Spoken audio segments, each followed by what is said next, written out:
Hi friends, எல்லாருக்கும் வணக்கம். Tips Lavanya சேனலுக்கு உங்களை அன்போடு வரவேற்கிறோம். இன்றைக்கி நம்ம சேனலில் ஒரு சூப்பரான ரெசிபி செஞ்சு காமிச்சிருக்கோம். சிக்கனை வச்சு சிக்கன் கூட பூண்டு எல்லாமே போட்டு சிக்கன் பூண்டு ரோஸ்ட் செஞ்சு காமிச்சிருக்கோம்.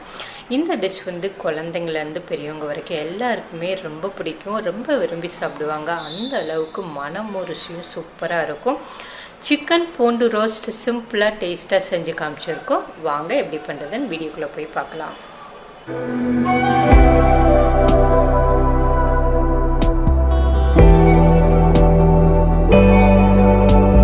சிக்கன் கார்லிக் ரோஸ்ட் பண்ணுறதுக்காக ஒரு அரை கிலோ சிக்கன் பவுலில் எடுத்து வச்சுருக்கேன். இது கூட ஒரு ஸ்பூன் இஞ்சி பூண்டு பேஸ்ட் போட்டுக்கோங்க, ஒரு ஸ்பூன் உப்பு போட்டுக்கோங்க, 1/4 ஸ்பூன் மஞ்சள் தூள் போட்டுக்கோங்க, அரை எலுமிச்சம்பழத்தை நல்லா புழிஞ்சி விட்டுட்டு சிக்கனை நல்லா பரட்டி ஒரு 1/4 மணி நேரம் ஊற வச்சுருங்க.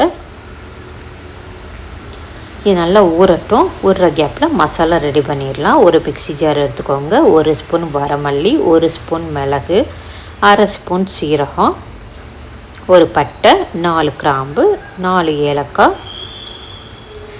ஒரு ஸ்பூன் வரமிளகாய்த்தூள். இதில் மெயின் இன்க்ரீடியன்ஸே இந்த பூண்டு தான். 25 பல் பூண்டை போட்டுட்டு தண்ணி ஊற்றாமல் இந்த மாதிரி அரைச்சி வச்சுக்கோங்க. இப்போ சிக்கன் பண்ண ஆரம்பிச்சிடலாம். அடுப்பில் ஒரு கடாய் வச்சுட்டு ஒரு 5 ஸ்பூன் நல்லெண்ணெய் ஊற்றிக்கோங்க. எண்ணெய் நல்லா காயவும் 2 பெரிய வெங்காயத்தை பொடிசை நறுக்கி வச்சுருக்கேன். வெங்காயத்தை போட்டுட்டு நல்லா வதக்கி விட்டுக்கோங்க. வெங்காயம் நல்லா வதங்கணும். இங்கே பாருங்கள், இந்த மாதிரி வெங்காயத்தோட கலர் மாறி வரணும். அப்போ தான் இந்த சிக்கன் ரொம்ப டேஸ்ட்டாக இருக்கும். இந்த மாதிரி மாறினதுக்கப்புறமா நம்ம ஊற வச்சுருந்த சிக்கனை போட்டுட்டு அந்த வெங்காயத்தோடு நல்லா பரட்டி விட்டுக்கோங்க.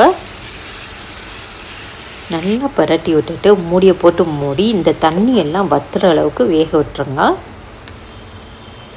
பாருங்கள், தண்ணி எல்லாமே வற்றிடுச்சு. சிக்கன் எல்லாமே நல்லா அந்த எண்ணெயிலே நல்லா ரோஸ்டாக இருக்குது.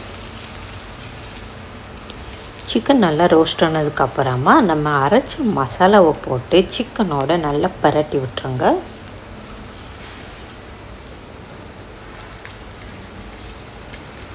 இந்த மசாலாவை இந்த சிக்கனோட நல்லா எல்லா பக்கமும் பரட்டி விடுங்க. பரட்டுறப்போ பூண்டோட வாசம் செமையாக இருக்கும். வதக்கிறப்பயே சாப்பிடணும் போல் இருக்கும். அந்த அளவுக்கு மனம் சூப்பராக இருக்கும். எல்லா பக்கமும் நல்லா பரட்டினதுக்கப்புறமா உப்பு பத்தாட்டினா உப்பு போட்டுக்கோங்க. இது கூட கொஞ்சம் எலுமிச்சம்பழத்தை புழிஞ்சு விட்டுக்கோங்க.